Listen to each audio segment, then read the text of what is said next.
Saw you paint a picture of a face that wasn't even close to mine.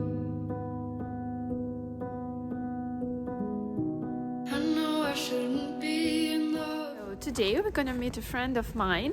Her name is Tanya. Tanya owns a room in the communal apartment and she promised us to show around. So let's go with me.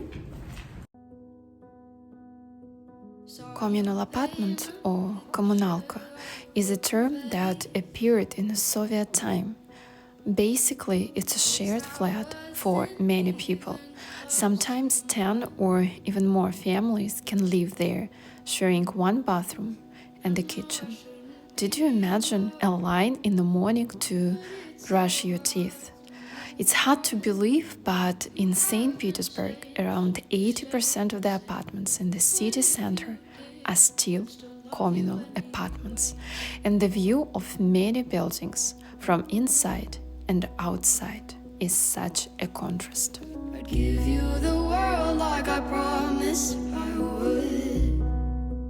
I'm living on the 6th floor, so we will use the elevator. This elevator is historical one. It comes back to 1912 and it already works.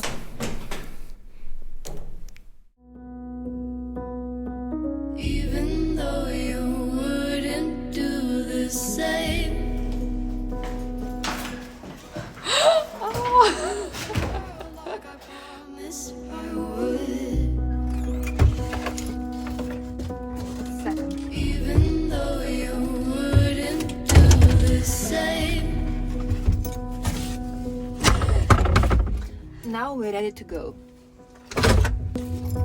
Had this conversation more than 10 times.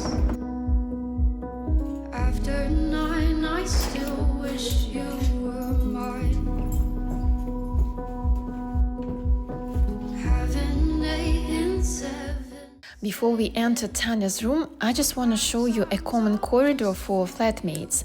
Sometimes it can be a long corridor with 10-12 rooms along it, and each room has its own meter.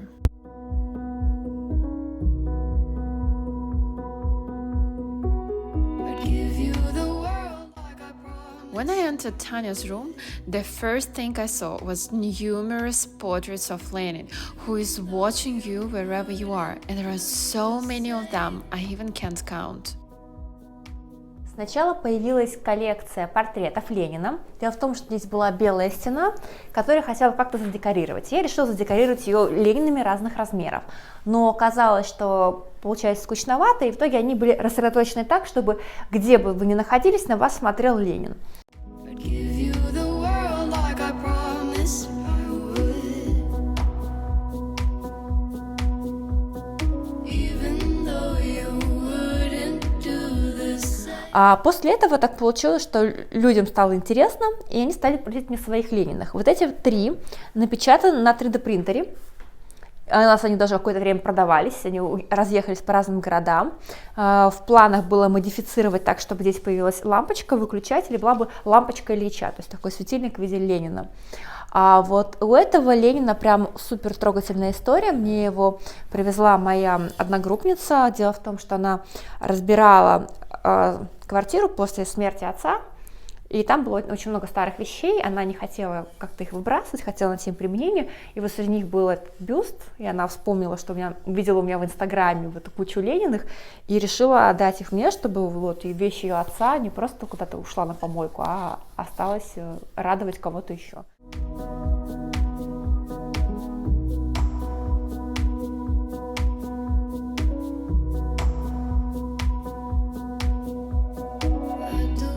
Окна уже восстановлены, потому что реальные не пережили 100 лет, но фурнитура вся историческая. Если мы поближе подойдем, то мы увидим вот эти вот такие специфические крюки, здесь крепилась вторая рама.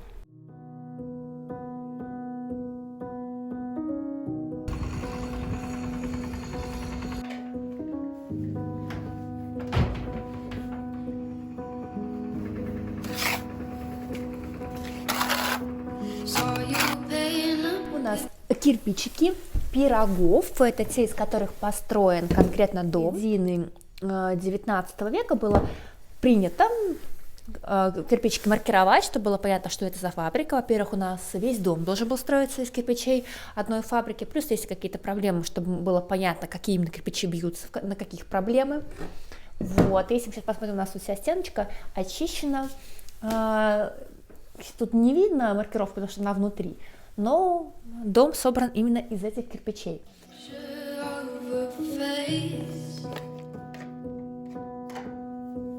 Face that wasn't even close to mine. I know I shouldn't be in love, but it's so hard to move on. You haven't changed, you stayed the same. But if you did. Сейчас мы сидим на полу, но скоро переместимся на роскошные модерновые стулья. Они той же эпохи, что и сам дом. Тоже покупались в антикварных. У меня за каждым предметом интерьера была своя охота. Тот же самый шкаф, этот тоже был целый квест, потому что дело даже не в том, чтобы его найти, а привести и поднять. Вы уже видели, какой у нас лифт, все так аутентичненько, лифта нормального грузового нет, и все нужно поднимать вручную на 6-й этаж. А шкаф — это массив, тут килограмм 200, наверное, чистого веса, и это прямо веселая история. Love you anyway. Как раз вот пока мы с вами смотрим на Ленина, обратите внимание, что за ним дверь, такая же дверь на противоположной стене, это анфиладная система, абсолютно нормальная история, когда у нас можно было через всю квартиру, через такие анфиладные двери пройти, то есть пришли гости, двери открыли, мы имеем большое общее пространство, гости ушли, все двери закрылись, и имеется частное пространство каждой комнаты. Двери прямо аутентичные, такого же цвета, были просто сверху закрашены, не закрашены, были сверху заклеены обоями, но потом их вскрыли. Мне очень повезло, что до меня здесь жила девочка-скульптор, даже она не жила, правильно сказать, у меня тут была своя мастерская, поэтому очень многое она сохранила, спасла, отреставрировала, и мне уже осталось просто сделать небольшие штришки. Потому что, как вы знаете, самое главное, может, вы не знаете, но я сейчас расскажу, самая главная проблема старого фонда – это попытка его улучшить, а улучшает иногда тем, что сбивает лепнину, делает натяжные потолки, убирает исторический паркет, что только не стелят, и линолеум, и ковролины, просто ламинат, ну, то есть вот вся вот эта вот ценность просто разрушается из, мне кажется, непонимания, что это ценно. Вот, допустим, этому полу уже больше 100 лет. Посмотрите, в каком он идеальном состоянии, там, где на него ничего не пролили.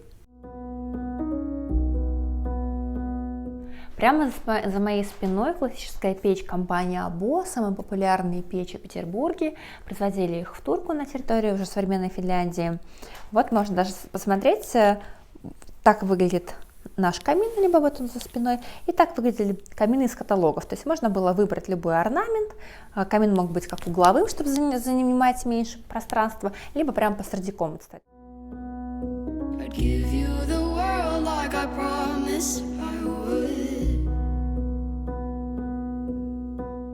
Здесь мы прекрасно узнаем стиль модерн в стуле, очень приятный, комфортный, с пружинками. Теперь я уже не могу сидеть на нормальных стульях, я заразила людей этой идеей, и теперь всегда всем, когда нужен стул, я говорю, прекратите покупать в Икее за 10 тысяч, мы купим с вами за 5 на Авито роскошный стул, которому 150 лет, который стоит и будет стоять еще 150 лет. After Tanya showed me her room, I asked her to take me to the common space, bathroom and kitchen that are shared by all flatmates. And I think you don't need any comments. Probably except that people have a schedule of taking a shower and you can hardly imagine someone having a bath. More than 10 times. After 9, I still wish you were mine.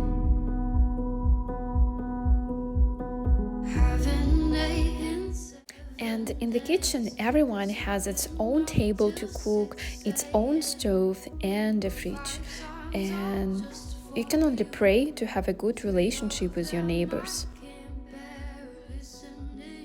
Tanya also showed me the original stove of the beginning of the 20th century that is heated by wood and the place for keeping this wood. She showed me black stairs as well. That was kinda attraction for me. You don't see two entrances to the same apartment every day, I mean in St. Petersburg. Had this conversation more than 10. Before this apartment became a communal apartment, black stairs were used by a cook and they didn't have an elevator, and the main entrance was used by a resident. After a tour in Kommunalka, I just decided to ask Tanya some questions about her life here, about her choice of living in a communal apartment, and about prices on buying it. So, if you'd like to know the details of this interview, please keep watching this video till the end.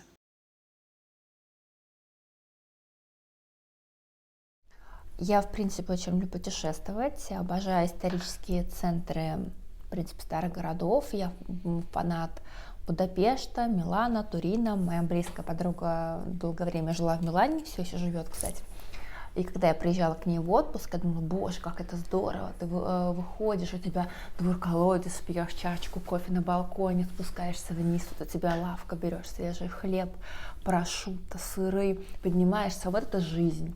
Я долгое время даже хотела переехать в Италию, а потом, когда я месяц пожила в Питере, я думаю, так, старый фонд, я выхожу во двор-колодец, чашечкой кофе, вот, пожалуйста, внизу куча булочных, я думаю, а зачем мне ехать в Италию? Тем более пандемия. Тем более пандемия, да, и это все не получалось. Изначально я должна была тут пожить около месяца, и чтобы дальше поехать куда-то дальше. Ну, так получилось, что у меня немножко надоела моя работа, я уволилась, месяц жила здесь, и потом я поняла, что я уже не хочу никуда возвращаться, мне все понравилось, и надо продавать все, что есть в Москве, и оседать где-то тут. Угу. Прямо вот. То есть у тебя, в принципе, не возникло вопроса покупать коммуналку или покупать квартиру в новом фонде? Но новый фонд я не рассматривала вообще. Дело в том, что квартиры в старом фонде имеют достаточно большой метраж. Сейчас находимся в комнате 22 квадратных метра и еще балкон порядка 2 метров. Угу. Все зависит от комнаты. Вот давай вот это конкретно. Это чуть меньше 2,5 миллионов. Я циклевала полы, красила дверь, вот это тоже историческую люстру добавила, купила диван, купила шкаф, вот эти столы, стулья, ну, в принципе, где-то еще со всей мебелью и работами 100-150 в таком диапазоне. Какие чувства ты испытываешь? Может быть, что-то особенное, когда вот ты здесь живешь? Вот что тебе, какую энергию дает тебе эта квартира, эта комната? Ну, во-первых, это ощущение уюта, аутентичности, это такая, как правильно сказать, что-то сквозь эпоху. Любой новый дом, вы, наверное, понимаете, про что я говорю, вот ты в него входишь, и чувствуется, что вот он сырой, новый, там ничего нет. Ты его сам наполняешь. Да, ты его сам наполняешь, а здесь ты уже в комнату входишь, и в ней уже есть атмосфера, то есть, как правильно сказать, дом принимает, что ли, тебя или не принимает, уже в каждом помещении какая-то история сложилась, и ты входишь, ага, так подходит, не подходит. Изношенность, все равно, то есть нужно понимать, что у нас и трубы уже изношенно будет подтекать, и в принципе есть некоторые там проблемы, потому что опять-таки по-хорошему все то, что мы вокруг видим, требует определенной реконструкции и вложений. Если это не делать, потихоньку будет и лепнина насыпаться на голову, там и обои отходить, и все будет выпадать, какие-то дырки в полах и прочее. То есть тут первый момент, что за всем нужно либо ухаживать и реконструировать, либо непонятно, что делать. Я не знаю, ты сталкивалась с тем, что какие-то вот непонятные куски чего-то там все вот... Слушай, ну у нас был вот этот вот длинный коридор, я помню, я жила в коммуналке, когда я только приехала в Питер, училась на первом курсе университета, это была не историческая коммуналка, ну просто какой-то дом, она была прямо напротив тюрьмы Кресты. О, класс, это прямо, но в центральном районе, правильно? Центральный район. Прямо с видом на кресты? Нет, она была во внутренний двор, но ты выходишь, и вот у тебя набережная, там тюрьма. Мне там 17 лет, я знаю, что там жила с мамой, с папой, вообще жизни не видела, только школу закончила, и я прихожу, и вот это вот обои, они вот прям падают на тебя. Ну, я помню, что мне было как-то страшно, мне было некомфортно в этом во всем. Но еще один момент, это касается, наверное, не только коммуналок, можно столкнуться с какими-то там с тараканами, может быть, клопами и прочее. Соседи. Вот сталкивалась ли ты с какими-то проблемами с соседями? Да, ну, скажем так, получается, что у нас большое количество людей помещено на такие, на небольшие квадратные метры. Всем нужно мыться. Здесь исторически было 6 комнат, одна была 30-метровая, естественно, 30-метровая, круглая, с 5 окнами, естественно, ее такой не оставили, и во время уплотнения поделили на 2, то есть сейчас здесь 7 комнат. 7 комнат. В среднем, получается... В каждой комнате один человек, или это прям семья там с детьми? Есть, допустим, семья, она занимает 2 комнаты, еще одна, там женщина, еще 2 комнаты занимает. То есть здесь нет такой истории, что в каждой комнате по 6 человек, одна сдается. То есть в среднем здесь не больше 7-8 человек. То есть, в целом, наверное, это не такая жесть, как может быть, когда в комнате по 3-4 человека, и таких комнат 10, а ванна одна, и прямо начинаются разборки. Да. И плюс так получается, что здесь у людей достаточно разные графики, нет того, что там в 8 утра все одновременно ломятся в ванну. Ну, то есть вот в этом плане, конечно, так хорошо получилось. Но тут коммуналки рознь, это, я не знаю, то же самое, как говорить... А классно ли вам работать? Кому-то классно, кому-то не нравится. То есть, то есть нет вот такой, вот все коммуналки это плохо или все коммуналки это хорошо. Есть коммуналки, где у людей на кухне один общий стол, один готовит, угощает всех, все садятся за один стол. Я знаю... То есть истории разные, но в твоем конкретном опыте ты, в общем, ни с чем таким как бы негативным не сталкивалась? Я с негативным сталкивалась, я просто хочу сказать, что все очень индивидуально. Допустим, мой первый год жизни в Питере в коммуналке, когда я уезжала в Сочи, я еще сидела в автоспорте, с моей собакой гуляли соседи по коммуналке. Ну, понимаешь, да... Бывает, что какие-то разборки, бывает, может, кто-то перепил. Просто я как человек не пьющий, для меня это сложно, для кого-то это нормально. То есть это все настолько индивидуально, но это примерно вот как с коллективом. Нравится тебе там твой коллектив или там твоя компания. Все очень сильно зависит, но опять-таки нужно понимать, что часто коммуналки это достаточно такие немножко маргинальные места, потому что люди почему-то стремятся как-то выезжать, покупать какое-то жилье и прочее. А часто коммуналки это когда, как правильно сказать, людей все устраивает, ничего не надо, ничего не хотят. И часто это как бы связано с определенным образом жизни. Тут может быть и алкоголь, и что-то, как низкая социальная ответственность, как у нас это принято называть. Как видишь свое будущее? Вот если через какое-то время там, у тебя появится семья, у тебя появятся дети, ты бы осталась жить в коммунальной квартире или ты перебралась бы, может быть, куда-то? Нет, конечно, новое жилье. Я думаю, что нет, я буду детей коммуналкой пугать, говорю, будете плохо учиться, быть в коммуналке всю жизнь. В каком-то смысле я, может быть, сейчас немножко зажралась, я бы сказала, это такое развлечение. Ух ты, вот как вот люди любят ставить палатки в лесу и пожить в палатке. Но это же не значит, что их хотят жить в палатке. Что вот им классно жить в палатке, больше ничего не надо. Это просто... Это развлечение. В каком-то смысле, да, это развлечение, погружение, там, ух ты, как все. То есть я немножко различаю, и все равно то, что мне комфортно, а современнее. Вот, допустим, у нас нормальная кофемашина стоит. Потому что мне нравится, я не хочу морочиться с кофе. какие-то вещи я готова. Допустим, диван стоит современный, потому что мне нужен Хороший сон. хороший сон. А какие-то вещи, в которые можно поиграться, я играюсь. То есть всегда какой-то микс.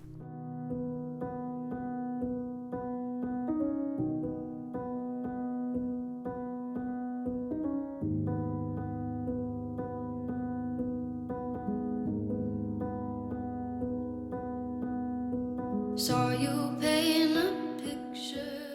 Thank you for visiting my room, but now I don't have enough time. I need to go to Banya, so bye bye.